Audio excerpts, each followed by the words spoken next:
In this lecture, we'll discuss signal energy and signal power, and how these concepts can be used in an application. Signal energy is a way of measuring how big a signal is. The mathematical definition of signal energy is as follows. The energy of signal x, which we denote E sub x, is equal to the integral from minus infinity to infinity of x of t squared dt. And you'll note that because x of t is being squared here, this is a non-negative quantity. The only way the signal energy can be zero is if the signal x of t is zero for all time. Also note that we're taking a scalar signal x of t, squaring it, and then adding it up, finding the area under the curve between minus infinity and infinity, and so that produces a scalar quantity. So while a signal is a function, its energy is a scalar value. Let's look at 4 examples. In the first case, in the upper left, we have a signal that has value 1 between 1 second and 2 seconds and is 0 otherwise.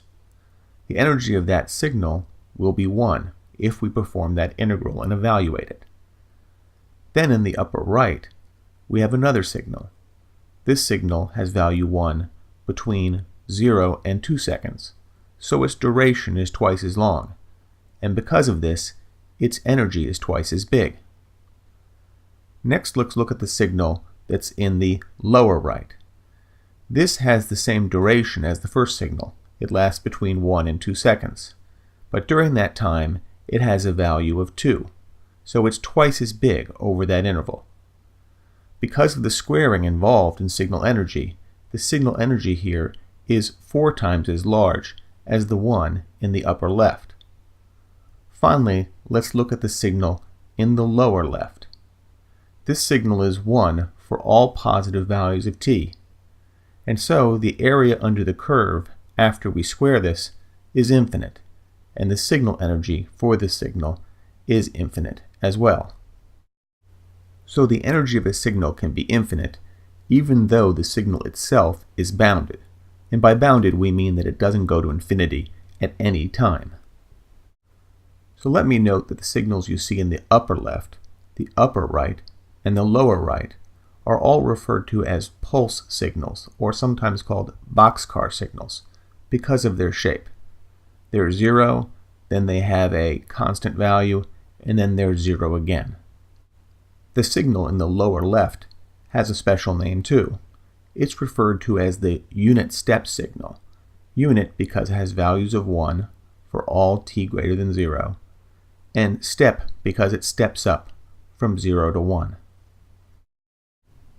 Any signal with finite energy has to go to 0 as time goes to either plus infinity or minus infinity, and such signals are called dwindling signals. Now, if a signal is not a dwindling signal, like the unit step signal, which doesn't go to 0 as t goes to infinity, then we need a different method to measure the size of the signal. And for this, we use signal power. So here's the mathematical definition for signal power. So the power of signal x, which we denote p sub x, is the limit as capital T goes to infinity of 1 over capital T integral from minus capital T over 2 to plus capital T over 2 x of t squared dt. What's being done here is we're finding the energy of a signal over a duration of capital T, and then dividing it by capital T.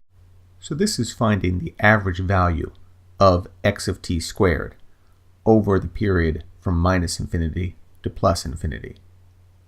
Now something else I should point out for both energy and power is that they don't have the same units as physical energy or physical power. The units of power depend upon the signal that is being evaluated. So for example, if x of t is a signal where x is measured in units of centimeters, then power will have units of centimeters squared. Now, if signal energy is a finite value, then the power of that signal will have to be 0, That's because the integral from minus infinity to infinity of x squared would be a finite number, and then we would be dividing that by infinity when we divide by capital T in the definition of power.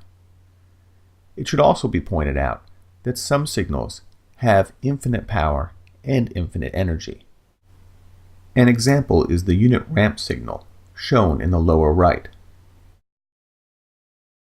So here are two signals we'll see a lot of in this class, and we'll look at their signal energy and signal power.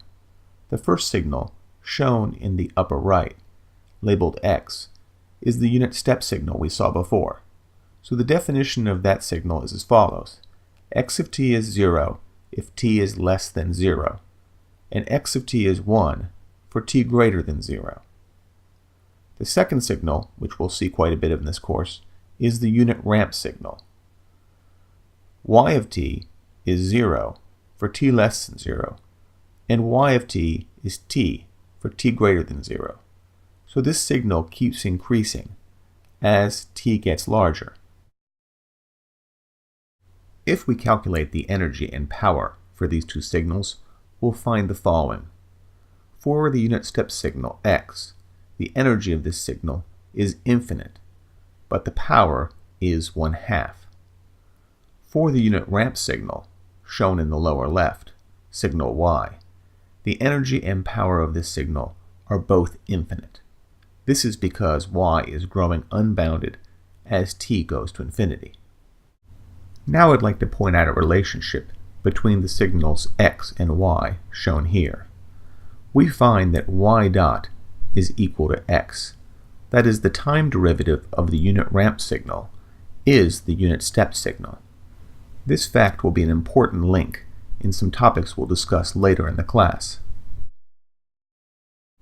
Now let's look at a cosine signal. So x of t is cosine omega t, where omega is the frequency of the cosine. The energy of this signal is infinite, and that's not surprising because this is a non-dwindling signal. The power of this signal is 1/2, which, if you recall, is the same power as the unit step signal. You'll note that neither the energy or the power of this signal depend upon the frequency of the signal, omega. Let's now look at one of many applications of the concept of signal energy. We'll look at the question of how close is one signal to another signal. So let's suppose we have signal y of t, and we want to decide whether signal v1 or signal v2 is a closer approximation of y. Which signal is closer? How can we evaluate this? So here's how we're going to do that. We're going to measure how close v1 is to y and how close v2 is to y. And to measure closeness, we'll use the concept of energy. So what we'll do is we'll find an error signal for each of these approximations of signal y. Define epsilon 1 as y of t minus v1 of t, and define epsilon 2 as y of t minus v2 of t. So you see epsilon 1 and epsilon 2 are two new signals which are measuring how far v1 and v2 are away from y. We can then evaluate how big epsilon 1 and epsilon 2 are using the idea of signal energy. Let me just point out here that this difference, epsilon, between y and v can be either positive or negative depending upon what time it is. So when y is greater than v, epsilon will be positive, but when y is less than v, epsilon will be negative. When we calculate energy, we'll square epsilon, and so the energy will always be positive. So the signals epsilon 1 and epsilon 2 are measuring how far v1 and v2 respectively are away from signal y. Now we'll use signal energy to measure how big these different signals are. So let E1 be the energy of signal epsilon 1, and E2 be the energy of signal epsilon 2. If E1 is less than E2, then that means that signal V1 is closer to Y than signal V2 is. If the signals epsilon1 and epsilon2 are non-dwindling, then they'll both have infinite energy. And in this case, we have to use a different way of measuring closeness. In this case, we should use signal power to measure the size of these difference signals. So let's now do an example to show how this technique might be used in real life. To minimize the chance of injury, a passenger restraint system should decelerate the passenger at a constant rate, as shown below. We'd like the passenger restraint system to produce an acceleration as close as possible to this ideal signal, y of t. Your company has now tested two prototype restraint systems. The acceleration data is shown below and is labeled V1 and V2.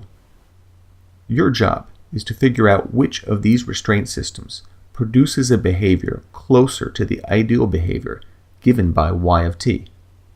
Is it restraint system 1 or restraint system 2? Fortunately for you and your company, you've had mechanical systems and are prepared to answer this question. You say, aha, I can use signal energy. So first you compute signal epsilon 1, which is y of t minus v1 of t, and that's shown here in the lower left. You then square this and find the area under the curve, and of course that's the signal energy. And you can do that here. The energy is not infinite because this signal is dwindling. It goes to 0 as t goes to infinity and as t goes to minus infinity. And you find the energy of this signal, epsilon 1, is 4. You then find signal epsilon 2 and calculate its energy as well. And you find that the energy of epsilon 2 is equal to 3.2. So since the energy of the difference signal is smaller for system 2 than is for system 1, you know that system 2 produces an acceleration history closer to the ideal history, y of t. And therefore your company should use passenger restraint system number 2. So we've now discussed how to use signal energy and signal power to measure how close one signal is to another. But there are many other uses of these concepts, and I wouldn't want to give you the impression that signal energy and signal power are only useful in this context of deciding when one signal is close to another. We'll see signal energy and signal power being used again and again in many different aspects of this course.